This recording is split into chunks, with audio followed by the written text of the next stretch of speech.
जय श्री राम। बहुत बहुत स्वागत है आप सभी का एक बार फिर से आपके ही अपने YouTube चैनल पर। मैं पंडित आशीष शर्मा। आज हम बात करेंगे कि मीन राशि के जातकों के लिए आने वाले 3 महीने यानी जुलाई, अगस्त और सितंबर का महीना यानी आने वाले 90 दिन आपके जीवन में किस प्रकार का फल देने वाले हैं। ग्रहों की स्थिति और ग्रहों का गोचर किस तरीके से आपको प्रभावित करने वाला है आने वाले 3 महीने में, इसकी विशेष जानकारी आज आपको इस वीडियो के माध्यम से मिलेगी। इसलिए वीडियो में अंत तक बने रहिए, क्योंकि ये 10 मिनट का वीडियो आपको आने वाले 3 महीने की जानकारी देगा।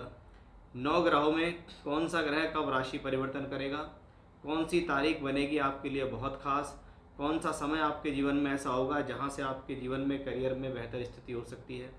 आपकी एजुकेशनल लाइफ, आपकी पर्सनल लाइफ, आपकी मैरिज लाइफ, आपकी प्रोफेशनल लाइफ, आपका धन, आपका प्रमोशंस, क्या लाभ, क्या सावधानी और क्या हानियां हैं, वो सब कुछ इस वीडियो के माध्यम से मैं आपको बताऊंगा। इसलिए वीडियो में अंत तक जरूर बने रहिए। पहली बार अगर आप चैनल से जुड़े हुए हैं और वीडियो आपको पसंद आया है तो लाइक कीजिए, सब्सक्राइब कीजिए मेरे चैनल को। अगर कुंडली दिखाना चाहते हैं, बनवाना चाहते हैं, कुंडली मिलान कराना चाहते हैं, वर्ग कुंडलियों के आधार पर कुंडली का प्रेडिक्शन चाहिए तो स्क्रीन पर व्हाट्सएप नंबर दिया है, वहाँ अपना बर्थ डिटेल भेज सकते हैं। ये एक पेड कंसल्टेशन होगा। शुरुआत करते हैं राशि के लॉर्ड से, जो इस 3 महीने की शुरुआत में सबसे बेहतर स्थिति को बताता है। वो है बृहस्पति। कि बृहस्पति 16 जुलाई तक अस्त चल रहे हैं, क्योंकि सूर्य ने उनको अपने साथ बिठाकर अस्त किया हुआ है। अधिकतर जब सूर्य गुरु एक साथ होते हैं तो उसमें कुछ समय ऐसा आता ही है जब बृहस्पति अस्त हो जाते हैं।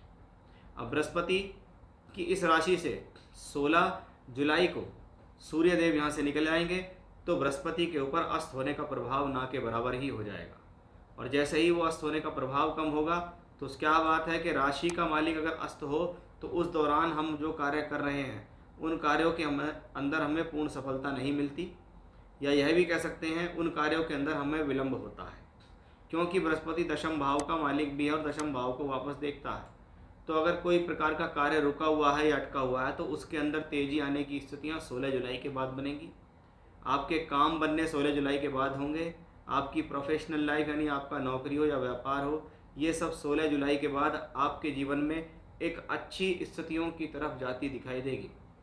यानी आपके लिए एक काफ़ी हद तक काफ़ी पॉजिटिव स्थितियाँ अगर हम देखें तो हम सबसे पहली स्थितियों में देखते हैं कि जैसे ही सूर्य का परिवर्तन 16 जुलाई को होगा, वहाँ से ये स्थितियाँ आपके लिए बेहतर होंगी। अब जब हम सूर्य की बात कर रहे थे तो सूर्य 16 अगस्त से 16 सितंबर तक अपने ही राशि में छठे भाव में होंगे। ये छठे भाव के लिए अच्छा कॉम्बिनेशन है। रोगों को हरने वाला, ऋण को हरने वाला, शत्रुओं को हराने वाला, कोर्ट कचहरी झगड़ा झंझट में विजय प्राप्त कराने वाला समय आपके लिए रहेगा 16 अगस्त से 16 सितंबर, जब सूर्य स्वयं अपनी ही राशि में रहेंगे। जब हम राशि की बात करते हैं तो हमने देखा कि कर्म भाव का मालिक गुरु अस्त होकर निकल गया, यानी उदय स्थिति में पहुंच गया। तो कर्म कारक ग्रह शनि वक्री हो रहे हैं आपकी ही राशि के अंदर 13 जुलाई को। 13 जुलाई को शनि वक्री और 16 जुलाई को बृहस्पति अस्त होकर उदय की तरफ चलते दिखाई देंगे। शनि अगर आपकी राशि में है तो ये 7.5 का सेकंड फेज कहलाता है, और 7.5 देने वाला प्लैनेट अगर आपकी राशि में ही चलते हुए आपको वक्री हो जाए तो स्ट्रेस को बढ़ाने का योग भी हम कह सकते हैं कि ये प्लैनेट यहाँ पर कुछ स्ट्रेस को बढ़ा सकता है।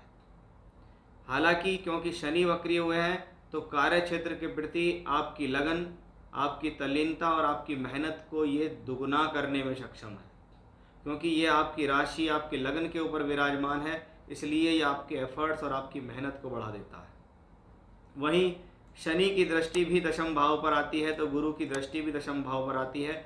इसको हम कहते हैं कि शनि का वक्री होना भले ही आपसे कुछ ज़्यादा मेहनत कराएगा, लेकिन शनि की स्थिति भी दशम भाव पर दृष्टिगत हो रही है और बृहस्पति भी दृष्टिगत हो रहे हैं, यानी ये समय कार्य क्षेत्र के अंदर एक अपॉर्चुनिटी दिलाने वाला भी होगा।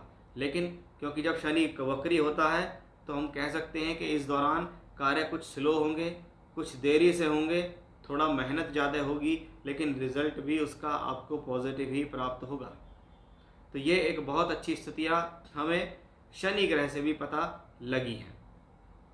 अब इन 3 महीनों के अंदर अगर मैं सबसे पावरफुल किसी प्लैनेट को देख रहा हूँ तो वो मंगल ही है। मंगल ग्रह जो आपके धन को और आपके भाग्य को संभालने वाले ग्रह हैं, छठे भाव में बैठे हुए हैं। वैसे भी 6th हाउस में मंगल हो तो अच्छा है, रोग ऋण शत्रुओं को ख़त्म करने वाला होता है। छठे घर का मंगल हिम्मत और साहस देता है। छठे घर का मंगल परिस्थितियों से लड़ने की क्षमताएं देता है। तो 6th हाउस में बैठा हुआ मंगल अपने आप में बेहतर है। और अब ये मंगल 26 जुलाई को, ध्यान रखिएगा, 26 जुलाई को मंगल यहाँ पहुँच जाएंगे केंद्र में।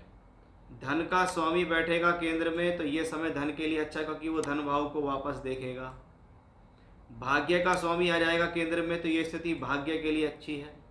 यानी मंगल की पोजीशन 26 जुलाई के बाद आपके लिए बहुत हद तक पॉजिटिव और बहुत हद तक फेवरेबल दिखाई दे रही है, इसमें कोई भी डाउट नहीं है। यानी हम क्लियरली यहाँ कह सकते हैं कि ये मंगल आपके लिए एक जीवन दान की तरह साबित होगा, या कह लीजिए आपके सभी कार्यों को संपन्न करने के लिए आ रहा है मंगल 26 जुलाई को। क्योंकि मंगल की दृष्टि भी दशम भाव पे होगी, शनि की भी और गुरु की भी, इसलिए 3 मुख्य प्लैनेटों का संबंध यहाँ दशम भाव से बन रहा है। यानी कुछ ना कुछ प्रोफेशनल लाइफ के अंदर एक पॉजिटिव स्थिति होने वाली है। तो यहाँ पर गुरु, मंगल और शनि तीनों मिलकर आपकी प्रोफेशनल लाइफ को बेहतर कर रहे हैं। और जब प्रोफेशनल लाइफ बेहतर होती है तो हमारे धन की स्थिति भी अच्छी होती है, हमारा फाइनेंस भी अच्छा होता है, हमारी तरक्की भी होती है और हमारे प्रमोशंस भी होते हैं। यानी पहले 13 जुलाई, फिर 16 जुलाई और फिर 26 जुलाई, यानी जुलाई के महीने में ही आपको बहुत सारे परिवर्तन दिख जाएंगे, जिसका अच्छा खासा रिजल्ट आपको अगस्त और सितंबर के महीने में भी दिखेगा। बुध ग्रह को देखिए तो बुध अपने आप में ठीक ठाक है, क्योंकि 30 अगस्त तक तो बुध यहीं है। अब चतुर्थेश हैं तो भूमि जमीन जायदाद प्रॉपर्टी के लिए अच्छे हैं। सप्तमेश हैं तो विवाह वैवाहिक संबंधों के लिए अच्छे हैं। तो 30 अगस्त तक तो कोई प्रॉब्लम इसमें है नहीं। 30 अगस्त के बाद अगर आप कोई भूमि जमीन जायदाद या प्रॉपर्टी खरीदने जा रहे हैं तो उस थोड़ा ध्यान रखिए, या फिर सितंबर के मंथ में उसको अवॉइड कीजिए। सितंबर के मंथ में रिश्ता करने को अवॉइड कीजिए। जिनकी शादी हो चुकी है उन्हें सितंबर के मंथ में अपने वैवाहिक संबंधों को बचा के रखना है, क्योंकि 7th हाउस में मंगल आएगा, लगन में आपकी राशि में शनि होंगे और बुध चल रहे होंगे छठे भाव के अंदर।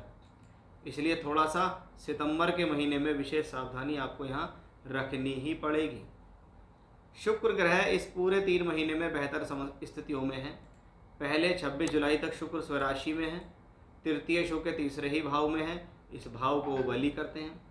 यानी जो लोग क्रिएटिविटी से संबंधित काम कर रहे हैं, यानी क्रिएटिव वर्क्स कर रहे हैं, जो लोग ज्वेलरीज का काम कर रहे हैं, जो लोग डिज़ाइनिंग का काम कर रहे हैं, जो लोग सोशल मीडिया से रिलेटेड कार्य कर रहे हैं, तो उनके लिए ये शुक्र हेल्पफुल रहेगा। फिर ये शुक्र अगस्त के महीने में दिखाई देंगे मिथुन में, और फिर बाद में जाएंगे ये कर्क में। यानी तीनों ही जगह शुक्र की पोजीशन आपके लिए एक स्ट्रॉन्ग कॉम्बिनेशन देती है, यहाँ कोई बहुत बड़ी प्रॉब्लम नहीं दिखाई देती है। यानी इस महीने देखें तो तारीख बाई तारीख मैंने आपको बताया है कि कौन कौन सी ऐसी डेट्स हैं आपके जीवन में जो आपके लिए पॉजिटिव हैं, सकारात्मक हैं, किस किस तारीख से आपके लिए बेहतर हो सकता है, कब सावधान रहना है, कब किन बातों का ध्यान रखना है, ये आज मैंने आपको इस वीडियो के माध्यम से जानकारी दी है।